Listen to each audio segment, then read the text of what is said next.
하나님께서 오늘 우리에게 주시는 말씀은 이사야서 9장 8절부터 10장 4절까지입니다. 이사야서 9장 8절에서부터 10장 4절까지입니다.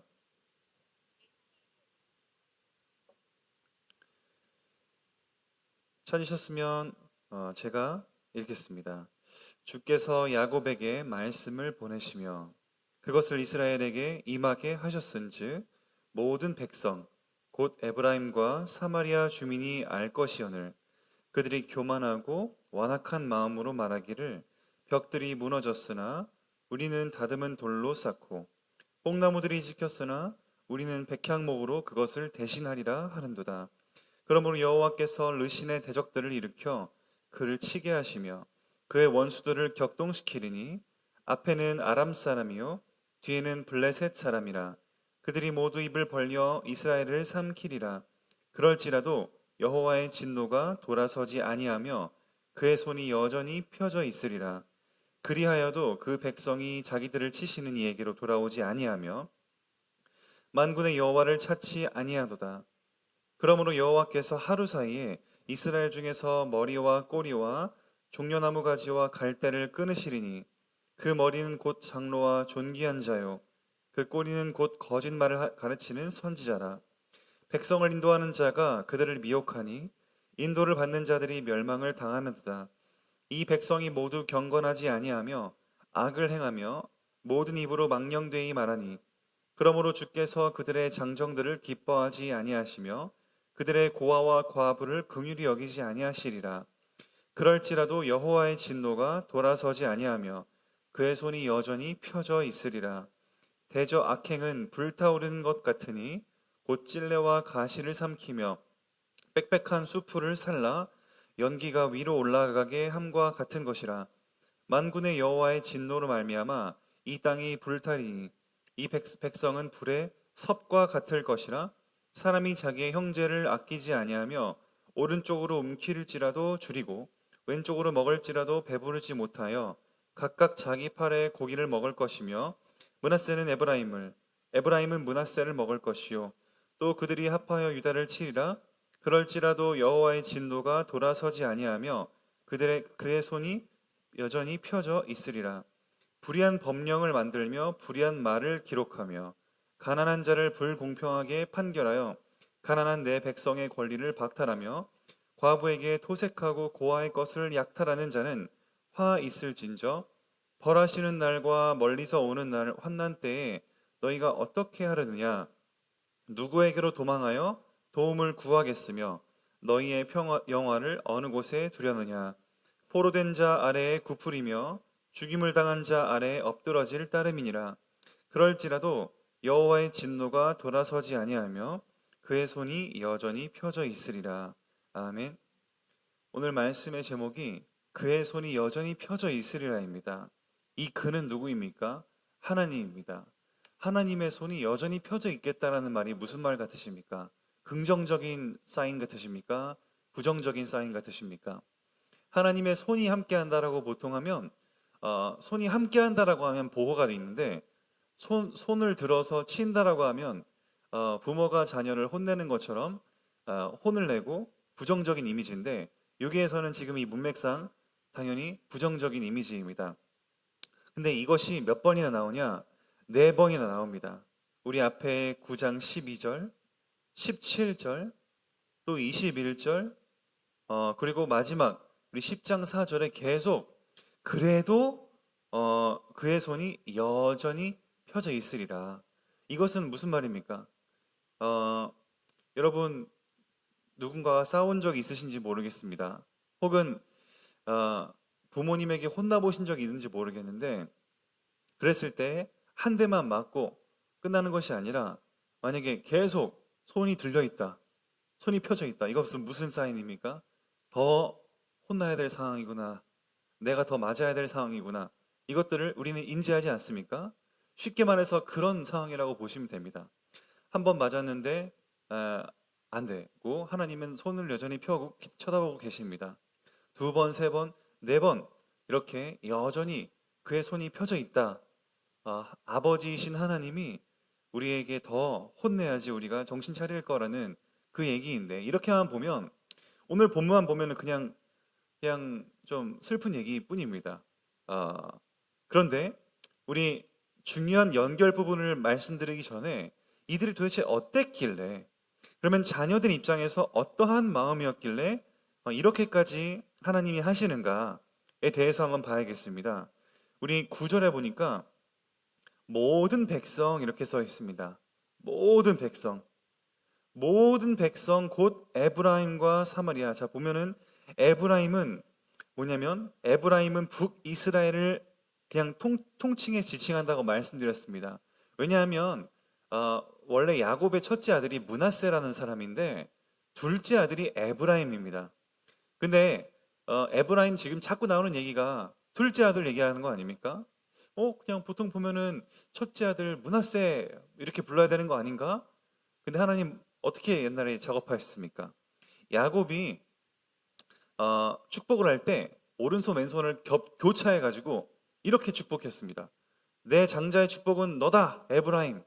그렇게 해서 므낫세 너는 왼손으로 이래 가지고 이거 아니지 않냐라고 이제 했는데, 어찌됐건 자기도 그렇게 축복을 받았었는데 형 에서보다 형의 축복을 빼앗고 이렇게 둘째가 야곱이 장자가 됐었는데, 얘도 똑같이 에브라임도 둘째로서 더 번성할 것이다 이렇게 얘기했는데, 북이스라엘 10지파가 중에 가장 인원이 많고 가장 이 형 므낫세 지파보다 더 많았던 게 에브라임 지파입니다.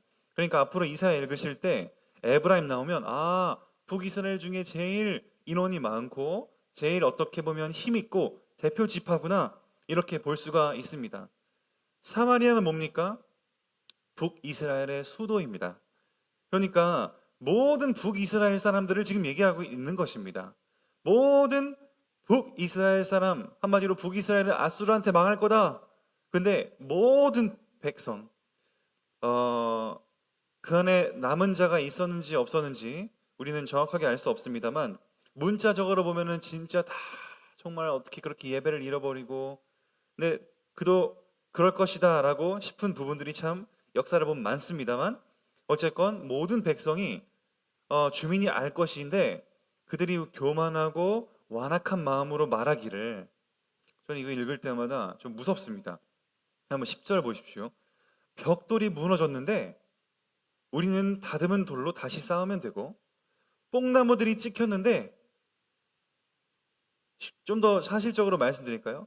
하나님이 벽돌을 무너뜨렸는데 우리는 뭐 다듬은 돌로 다시 쌓으면 되고, 하나님이 뽕나무를 찍었어? 우리는 백향모로 다시 대신하면 되지 뭐. 하나님 아무것도 아니야 이겁니다.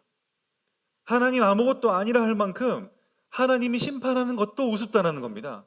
보통은 이 웬만해서 말 안 듣는 애도 엄마가 너 혼난다 그러면 잠깐 흠칫합니다.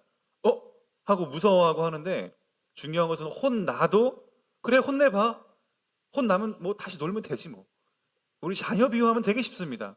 아주 그냥 엉망진창인 자녀를 볼 수가 있는데 그 정도 수준까지 떨어진 겁니다. 이 북이스라엘 백성들이 하나님이 혼낸다 했을 때 거기에서 헉 하고 주님 죄송합니다, 엄마 아빠 죄송해요 하듯이 주님 죄송합니다 하고 제사 드리고 하나님 앞에 나를 회개하고 그렇게 해야 되는데, 지금 그 선을 훨씬 넘어버렸습니다.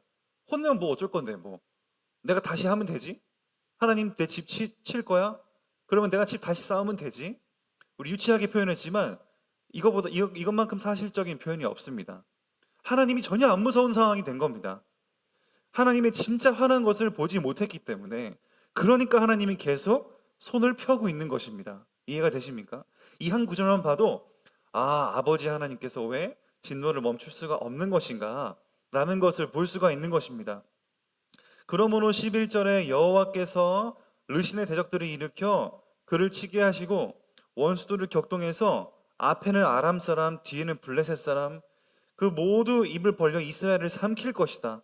그런데도 하나님은 손을 펴고 계실 것이다. 일단 이렇게 외세 이 이방 나라들, 옆 나라들을 통해서 먼저 심판하실 것을 말씀하고 있고, 그 다음에 13절에 보니까 14절에 보십시오. 15절에 그 머리는 장로다. 일단은 왜 이런 문제가 일어나냐? 윗선이 문제다. 위에서 잘못하고 있으니까 밑에는 어쩔 수 없이 따라가고 있지 않냐? 그걸 얘기하고 있는 겁니다. 그래서 15절에 머리는 곧 장로와 존귀한 자요. 제가 몇 번 말씀드렸지만 장로는 우리 지금의 장로랑은 다릅니다. 그 당시의 장로는 우리 에브라임 지파의 큰 어른, 나이 많은 어른, 그럼 그냥 장로님이었습니다. 나이 많고 그 지파에서 뭔가 입김이 좀 세고 영향력이 있는 사람은 장로였습니다. 그러니까 한마디로 집안의 어른이었습니다. 집안의 어른.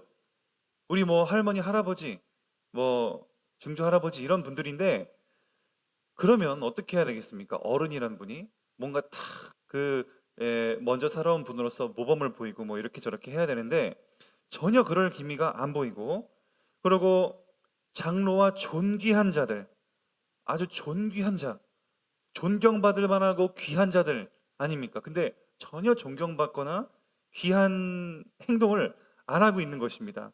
그리고 꼬리와 종려나무 가지인데, 꼬리는 거짓말을 가르치는 선지자다. 선지자는 하나님의 말씀을 가르쳐야 되는데, 쉽게 말해서 그래도 안 망합니다 라고 얘기하는 겁니다. 그래도 안 망한다, 하나님 같은 거 무서워할 거 필요가 없다, 이렇게 얘기하는 선지자. 이렇게 표현하는 것은 이스라엘의 하나님의 그 선택한 선지자들일까요? 아니면은 또 온갖 잡신의 영향을 받은 그러한 선지자들일까요? 물론 정확하게는 안 나와 있습니다만 짬뽕탕이 아니었을까 생각을 합니다. 옆 나라의 영향을 받고 또 이렇게 자기끼리 있으면서도 또 이방의 영향을 받고, 그래서 16절에 이렇게 백성을 인도해야 되는 사람들이 오히려 그 백성을 유혹하니 인도받는 자들이 멸망을 당하고, 또 이 백성 모두가 경건하지 아니해서 악을 행하고 모든 입으로 하나님을 망령되게 말하니, 그러므로 주께서 그들의 장정들은 군사력을 얘기합니다. 근데 그들을 기뻐하지 않고 고아와 과부를 긍휼히 여기지 않고, 그래도 하나님의 손은 여전히 펴져 있을 것이다. 이렇게 지금 쭉 나오는데 중요한 것은 이렇게 나라들로 치고 전형적인 심판의 형태입니다. 이 구조가 옆 나라들을 활용하고 또 내부도 갈등이 일어나서 또 망하게 하고, 여러 가지 정의와 질서가 무너져가지고 공의와 정의가 다 무너지고, 이런 것들은 우리가 역사를 통해 보는 전형적 하나님의 심판의 구조의 형태입니다. 근데 오늘 하나를 더 보셔야 될 것이, 우리 오늘 9장 8절부터 읽지 않았습니까? 어디를 보시냐면 9장 우리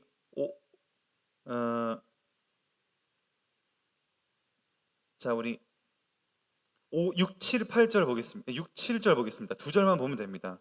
6, 7절에 저희가 굉장히 익숙한 분인데 라는 한 분이 나타납니다. 한 분이 예견됩니다. 6절에 제가 읽겠습니다. 이는 한 아기가 우리에게 낳고 한 아들을 우리에게 주신 바 되었는데, 그의 어깨에는 정사를 메었고 그의 이름은 기묘자라, 모사라. 기묘자는 뭡니까? 기묘한, miraculous, 신비롭고 엄청난 사람이다. 그리고 모사는 상담가입니다. 상담가, counselor. 그리고 전능하신 하나님이라, 영존하신 아버지라, 평강의 왕이라 할 것임이라. 여기만 봐도 딱 누굴 얘기하는지 아시겠지요? 예수 그리스도를 얘기하고 있습니다. 7절에 그 정사와 평강의 더함이 무궁하며 또 다윗의 왕자와 그의 나라에 군림하여 그 나라를 굳게 세우고 지금 이후로 영원히 정의와 공의로 그것을 보존하실 것이라. 만군의 여호와의 열심히 이를 이루시리라. 앞에 문맥을 우리는 항상 단어 하나나 한 구절만 딱 뽑아가지고 우리가 막 생각하기보다는 문맥을 보는 것이 참 중요합니다. 우리가 하나님께서 선지자 이사야를 통해서 이렇게 예언을 하시는데 왜 이렇게 앞에다가 예수 그리스도의 예언을 주셨습니까? 예수 그리스도가 아니면 도저히 이스라엘 백성들을 회복할 사람이 없다. 하나님께서 심판을 하셔도 아무리 손으로 몇 대 쳐도 뭐합니까? 뭐 다시 지으면 되지 이러고 앉아 있는데 어떻게 방법이 없는 겁니다. 그것이 우리 근데 부족한 인간입니다. 그것이 우리 인간이라는 것이 하나님의 말, 우리가 부모님 말도 잘 안 듣고 늘 뭐 사춘기 오면 또 더 안 듣고 막 그러는데 우리는 하나님의 은혜가 없이는 살아갈 수 없는 존재들입니다. 그것에 아주 모델적인 분들이 이스라엘 백성님들입니다. 그래서 이스라엘 백성들은 모델적으로 불신앙의 모델이어서 정말 어떻게 보면 하나님이 바꾸려고 도와주셔도 스스로 걷어차는 하나님의 은혜와 축복을 스스로 걷어차는 그런 어떤 이미지로 완전히 전락해 버렸습니다. 그때 하나님이 뭐라고 하십니까? 기묘한 사람, 기묘자다. 하나님은 miracle, miraculous라고 하는 것은 미라클, 기적을 일으킬 수 있는 자, 그런 신비의 능력 가진 자. 하나님은 그런 분 아닙니까? 이해할 수 없는 일들도 하시고 모사, 우리의 가장 어려울 때 우리의 마음을 위로하시고 상담하는 상담가, 모사다. 그리고 전능하신 하나님, 능력에 제한이 없다. 우리는 그거는 못할 것 같은데 하나님은 하실 수 있습니다. 그리고 영존하시다. 영원히 존재하시다. 우리 인간은 다 세상 만물은 다 뭡니까? 시간이 지나면 닳고 물건들도 강산도 변하고 사람은 죽습니다. 제일 많이 산 무드텔라 969살, 969살 밖에 못 살았습니다. 밖에 말하는 것도 웃긴데 969살, 그 당시에는 그렇게 오래 살았는데 하나님은 영존하시다. 여러분 숫자 떠오르는 거 아무거나 제일 긴 숫자 아무거나 한번 생각해 보십시오. 뭐 경해까지 올라가도 그거보다 훨씬 하나님이 영원하시다라는 것은 시간에 제한이 없다라는 겁니다. 오직 하나님만 시간을 다스릴 수 있고 영원히 존재하시는 아버지, 또 평강의 왕, 이 모든 전쟁과 어지러움을 마치 광풍이 팍 칠 때 물을 잠잠하게 할 수 있는 것처럼 전쟁도 그치게 할 수 있는 평강의 왕이다. 그러면서 다윗의 왕자 그 나라 군림에서 뭐 한다고 합니까? 정의와 공의로 그것을 보존하실 것이다. 정의와 공의라는 말이 성경마다 다르게 또 의미들이 쓰여서 참 하나로 딱 정의는 이거다, 공의는 이거다 얘기하기 어렵지만 일반적으로 정의는 사회적 정의, 이 사회를 다스리는 정의라고 한다면 공의는 하나님의 법에서 우리 하나님께서 보시는 선과 악, 하나님의 법, 정의는 사회법, 공의는 하나님의 법 이렇게 보시는 것도 그냥 쉽게 이해되시라고 봅니다. 물론 반대로 쓸 때도 있고 또 막 또 이리저리 쓸 때도 있는데 뭐 그렇게 머리 아프실 필요는 없고 성도님들께서는 이렇게 사회법과 하나님의 법대로 잘 다스릴 것이다. 이렇게 이해하시면 쉽겠습니다. 그래서 하나님께서 이렇게 예수 그리스도를 보내신다고 약속하시고 8절부터 이렇게 읽으시면 어때 보이십니까? 하나님은 지금 무작정 다 멸망시키겠다. 화가 잔뜩 나신 하나님이 아닙니다. 너무 안타까운 상황인 것을 우리는 알 수 있는 겁니다. 도저히 이 백성이 예수 그리스도 없이는 진짜 살 수 없는 게 너무 그들의 삶에서 보이는구나. 어떻게 하겠냐? 하나님 우리를 때리고 싶겠습니까? 우리 부모님 생각해 보십시오. 부모님이 여러분 부모님에게 혼난 적 있습니까? 여러분 자녀분들 되신 분들은 부모가 되신 분들은 아십니다. 자녀를 키워보면은. 근데 자녀들은 잘 모를 수 있는데 부모는 자녀를 때리고 싶은 부모 한 사람도 없습니다. 자녀를 때리고 싶은 부모는 한 사람도 없다니까요. 근데 자녀를 너무 사랑하기 때문에 그리고 자녀가 못 깨달으면 정말 깨닫기를 바라는 마음에 사랑으로 정말 회초리를 들 때도 있고 정말 혼낼 때도 있고 그런 것이지요. 하나님도 마찬가지입니다. 우리를 창조하시고 우리를 이 세상에 존재하게 하신 것은 하나님의 사랑을 나누기 위해서 우리와 교제하고 더욱더 우리와 깊은 자녀와 부모와의 그 관계 때문에 우리를 만드신 거지 우리를 괴롭히고 못 살게 굴라고 만드신 게 아니라는 겁니다. 고통스럽게 하려고 만드신 게 아닙니다. 하나님은. 그렇기 때문에 하나님은 전혀 우리를 때리고 싶거나 혼내고 싶은 마음이 없으신데 우리의 마음이 너무 저기 멀리 가 있으니 하나님은 안타까운 마음과 애통한 마음으로 우리를 향한 이 이스라엘을 향한 이 심판의 손이 자꾸 들리는 것입니다.